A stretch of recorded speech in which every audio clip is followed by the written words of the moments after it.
یه چیزی یادم افتاد میخواستم با شما در میون بگذارم و قضاوتش رو فقط میذارم بر عهده خودتون. خاطرم هست یک بار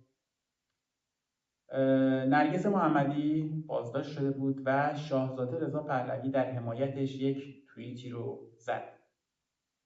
یه دو اومدن خورده گرفتن که از این داری حمایت میکنی؟ میدونی این داری چیکار میکنه؟ میدونی این به کجا وصله؟ هر کس اومد یه موضوعی گفت. یکی اومد گفت این از دامن فائزه است، این اصلاح طلباست، موضوعاتی که بخشش هم درسته. توی این میون یک نفر اومد یک جواب خیلی قشنگ داد، خیلی سنجیده داد و گفت چی دارید میگید شما؟ ایشون شاه ایرانه، اون خانوم هم جزو مردم ایرانه، شاه همه ماست. شاه گزینشی نیست که بگیم فقط برای شما.